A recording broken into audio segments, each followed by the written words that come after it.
والآلاء الجسيمة اللهم صل وسلم وبارك وأنعم على نبينا محمد وعلى آله وصحبه وسلم أما بعد فيا عباد الله أوصيني وإياكم بتقوى الله عز وجل فقد فاز المتقون وخسر الظالمون الفاجرون. Ma'asyiral muslimin rahimani wa rahimakumullah. Marilah kita awali khutbah Jum'ah kali ini dengan sama-sama meminta pertolongan kepada Allah Azza wa Jal agar Allah Subhanahu wa taala berkenan membukakan pintu-pintu hati kita yang masih tertutup, agar Allah berkenan untuk memberikan kepada kita mutiara-mutiara kehidupan, sehingga dalam menapaki kehidupan di dunia ini kita menjadi pribadi-pribadi yang memiliki harkat dan martabat di sisi Allah Subhanahu wa taala, sehingga kita menjadi hamba yang dicintai olehnya. Ma'asyiral muslimin wa zumratas salihin rahimani wa rahimakumullah. Di antara nama-nama Allah Subhanahu wa taala adalah Ar-Razzaq, Zat yang Maha Pemberi rezeki.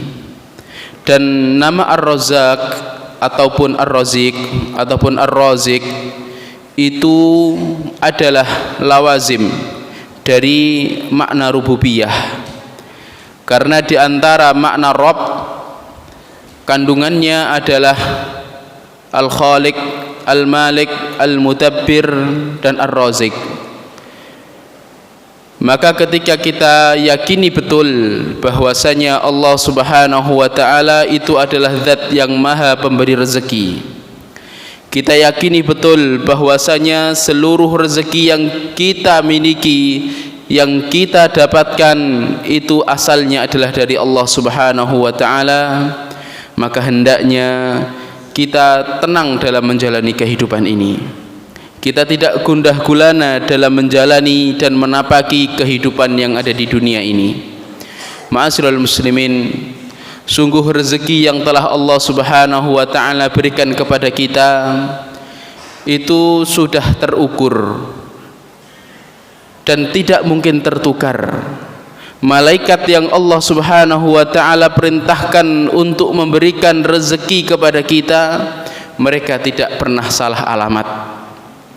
Mereka tidak pernah melakukan sesuatu di luar perintah Allah Subhanahu wa taala.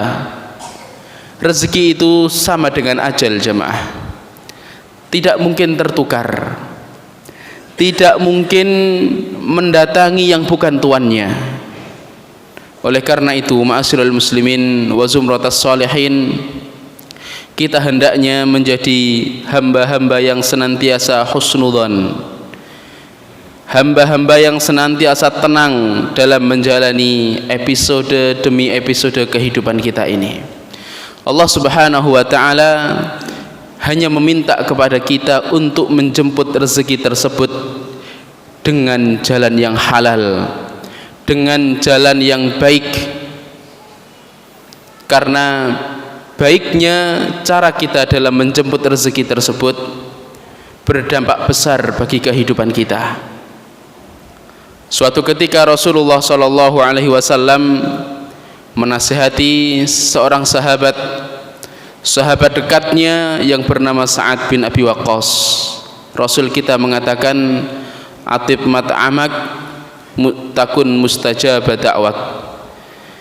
Wahai Mu'ad, perbaikilah makananmu, dalam artian pilihlah mana yang halal dari makanan yang hendak engkau makan, maka doa-doamu akan menjadi doa-doa yang mustajabah. Ma'asyiral muslimin wa zumratas salihin rahimani wa rahimakumullah. Kita diperintahkan di dalam kacamata syariat ini, kita diharuskan untuk menjemput rezeki kita dengan jalan yang baik. Allah Subhanahu wa taala memerintahkan kita di dalam surat Al-Jumu'ah di mana Allah mengatakan fa idza qudiyatis shalah fantashiru fil ardi wabtaghu min fadlillah. Jika sudah selesai ditunaikan salat, maka menyebarlah di bumi-bumi Allah dalam rangka mencari fadilah, dalam rangka mencari rezeki yang telah Allah jatahkan kepada kita. Ma'asyiral muslimin wa zumratas sholihin rahimani wa rahimakumullah. Dalam mencari rezeki jemaah, dalam mencari rezeki di sana ada dua cara. Cara yang pertama adalah cara madiyah dunyawiyah, yakni kita kerja. Entah itu sebagai pedagang, entah itu sebagai petani, entah itu sebagai nelayan dan lain sebagainya. Ada yang berprofesi sebagai insinyur, dokter, ada yang berprofesi sebagai dosen, ada yang berprofesi sebagai penjual makanan. Ala kulli hal, cara-cara tersebut harus kita pastikan bahwasanya memang itu adalah cara-cara yang halal, dan di tengah-tengah proses tetap kita harus memastikan tidak ada pelanggaran-pelanggaran syariat dalam kita menjemput rezeki kita. Cara yang kedua jemaah adalah cara-cara dalam menjemput rezeki, akan tetapi nuansanya adalah nuansa ukhrawi. Maksudnya amalan-amalan ukhrawi, amalan-amalan akhirat, amalan-amalan yang bisa menghantarkan kita kepada kebahagiaan dunia dan akhirat, akan tetapi amalan itu pula bisa menjadi penyebab terbukanya pintu rezeki bagi kita. Dua hal ini jemaah, entah cara duniawi yang madi murni bekerja, ataupun cara yang kedua, ini harus sama-sama kita lakukan. Tidak boleh kita hanya sekedar bekerja, lebih percaya dengan usaha kita ketimbang janji-janji Allah. Juga tidak diperbolehkan kita hanya sekedar rebahan kemudian kita mengharap rezeki dari Allah Subhanahu wa taala. Harus kita gabungkan antara ikhtiar dan antara tawakal.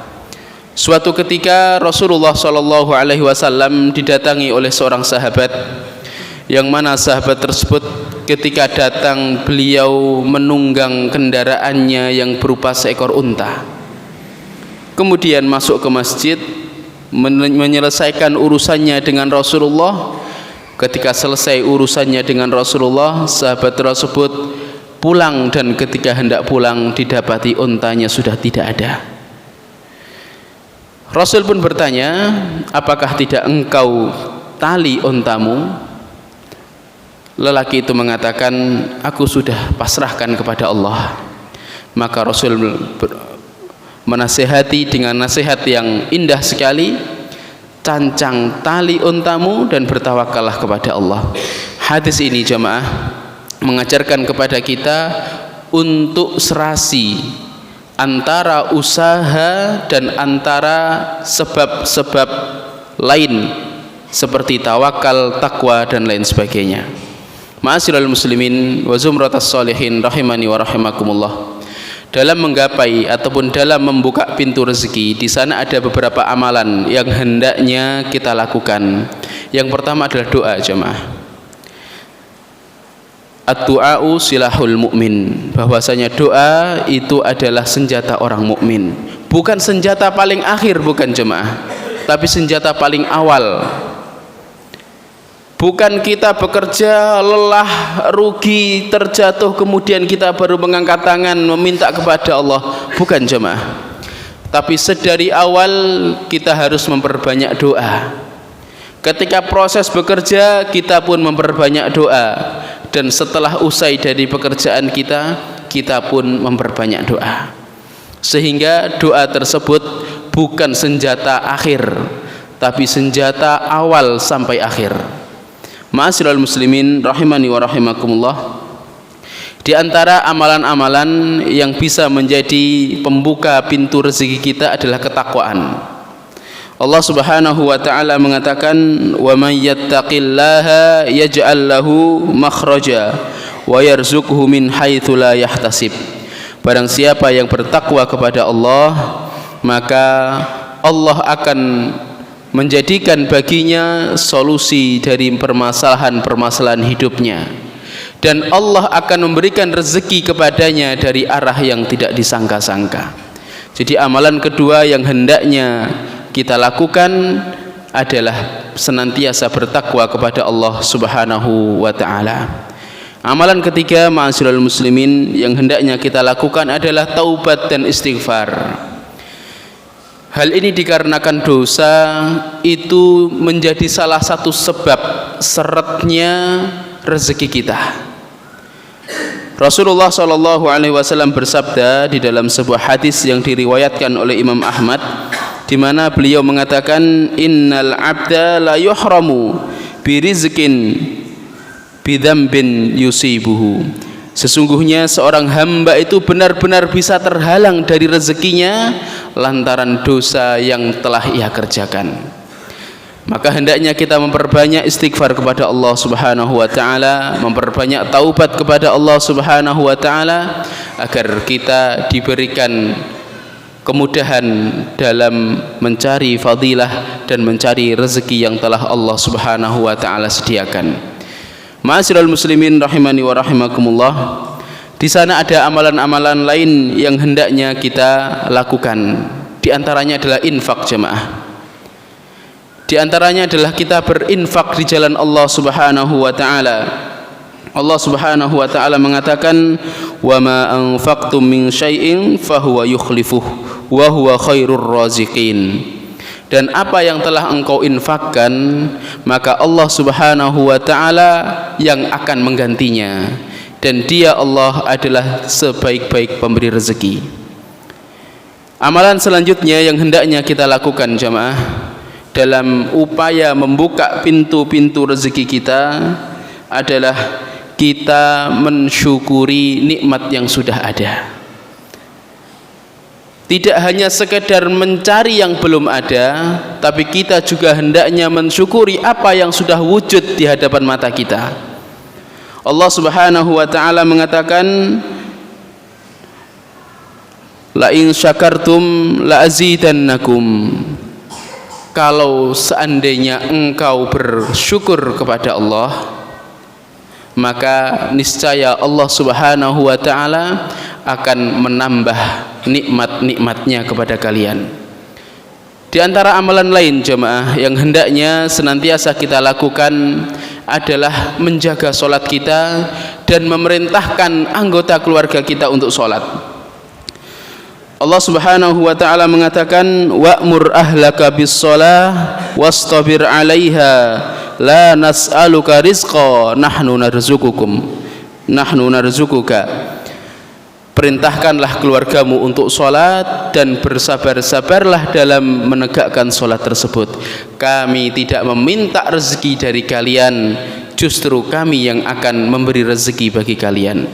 Ayat ini Ibnu Katsir mengomentari bahwasanya mereka yang telah mengerjakan sholat, maka Allah Subhanahu wa taala telah menjamin rezeki baginya. Banyak sekali, ma'asyiral muslimin, amalan-amalan yang bisa kita kerjakan dalam upaya membuka pintu rezeki.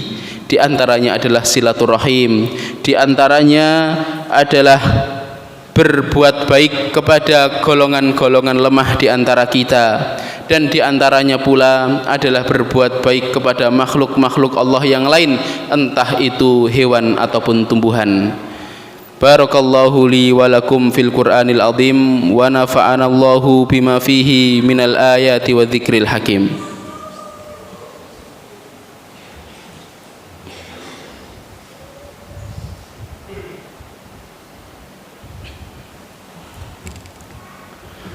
Alhamdulillah, alhamdulillahilladzi anzala as-sakinata ala qulubil mu'minin wa ja'alana minal muslimin, walhamdulillahilladzi razaqana bi ni'matil islam wa razaqana bi ni'matil iman.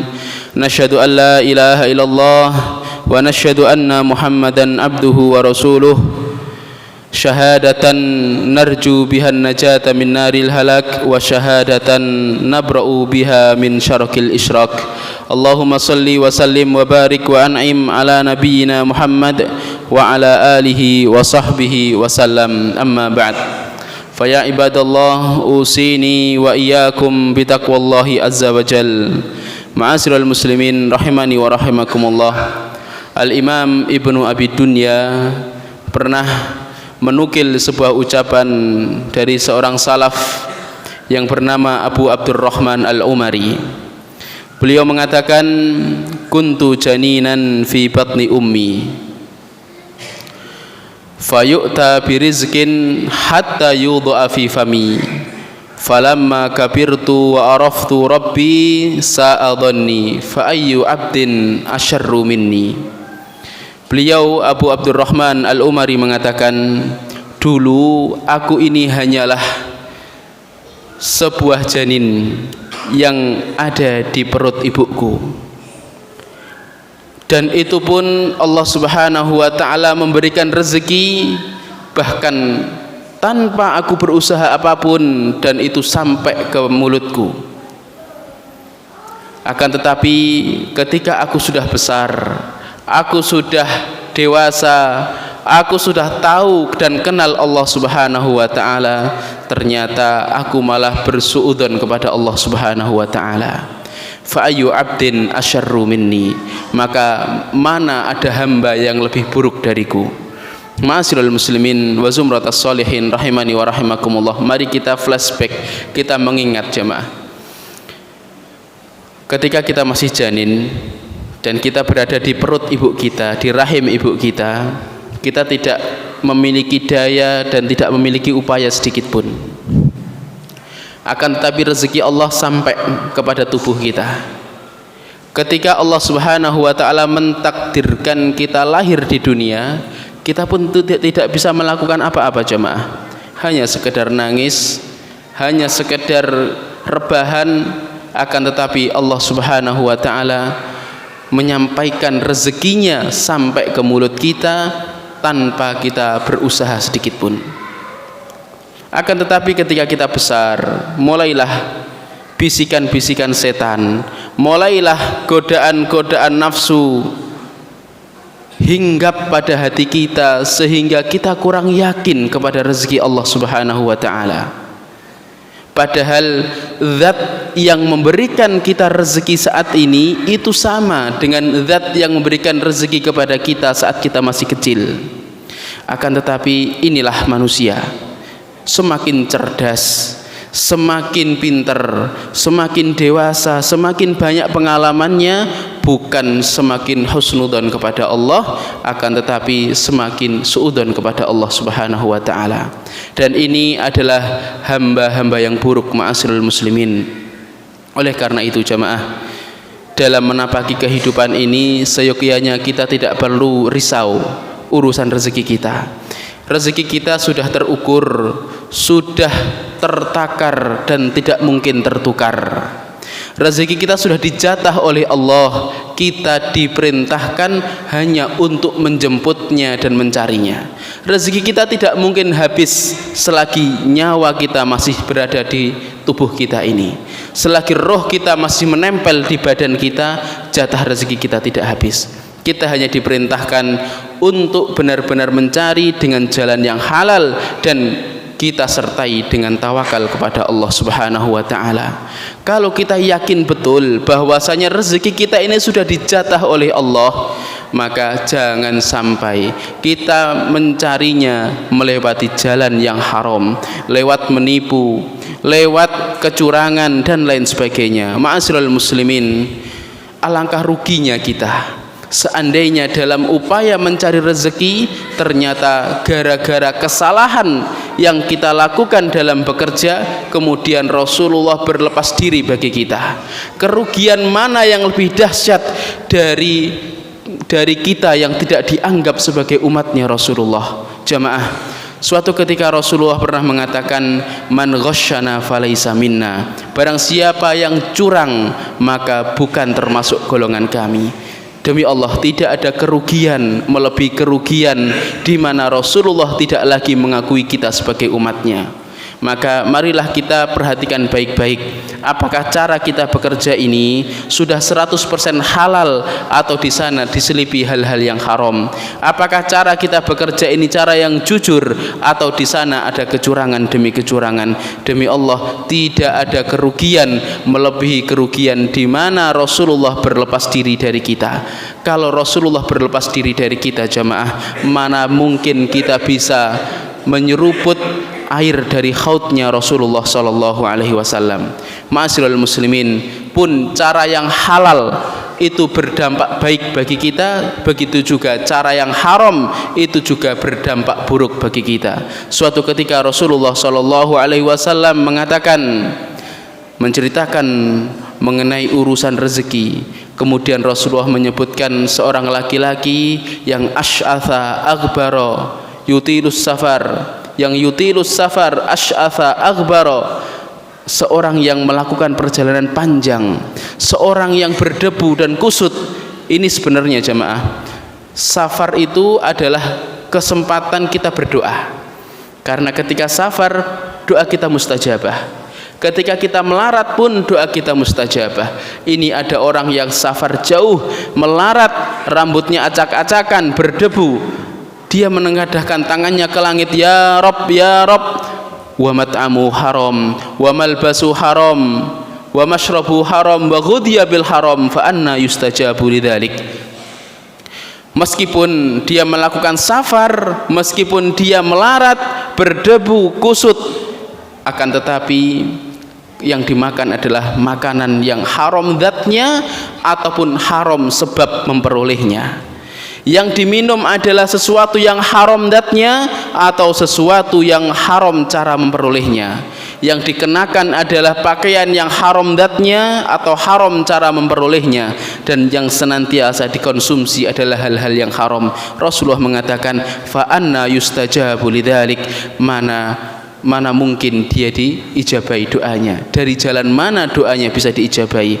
Oleh karena itu jamaah, kami wasiatkan kepada diri kami pribadi dan seluruh jamaah dan seluruh hadirin yang mendengar khutbah ini, marilah kita senantiasa bertawakal kepada Allah dan senantiasa kita husnudzon kepada Allah agar hidup kita ini tenang dan agar hidup kita ini baik. Dan ketika kita mencari rezeki, kita cari dengan jalan yang halal dan kita jauhi jalan-jalan yang haram. Marilah kita berdoa kepada Allah Subhanahu wa taala agar Allah senantiasa memberikan taufik kita dalam ketaatan kepadanya. Rabbana atina fid dunya hasanah wa fil akhirati hasanah wa qina adzabannar. Rabbana hab lana min azwajina wa dhurriyyatina qurrata a'yun waj'alna lil muttaqina imama. Allahumma ighfir li abaina wa ummahatina wa ajdadina. Allahumma ighfir li jami'il muslimina wal muslimat minal ahya'i minhum wal amwat. Allahumma ighfir lana wa lahum fa innaka antal ghaffar, fa innaka antal ghaffar. Allahumma tub alaina fa innaka antat tawwabur rahim. Allahumma alayka biman aradana wa aradal muslimina bisu' faj'al kaidahum fi nahrih. Allahumma alayka bil yahudil الغاصبين والنصارى الضالين ولا تجعلنا من أتباع الشياطين. اللهم وفقنا لكل ما تحب وترضى ولا تجعلنا من الظالمين ولا تجعلنا من المنافقين ولا تجعلنا من الفاسقين. اللهم وفقنا لكل ما تحب وترضى. اللهم يسر أمورنا وبارك أمورنا. اللهم إنك أنت الرحمن إنك أنت الرحيم فارحمنا في الدنيا والآخرة. وصلى الله على نبينا محمد وعلى آله وصحبه وسلم. أقول قولي هذا واستغفر الله العظيم إنه هو التواب الرحيم. أقيموا الصلاة.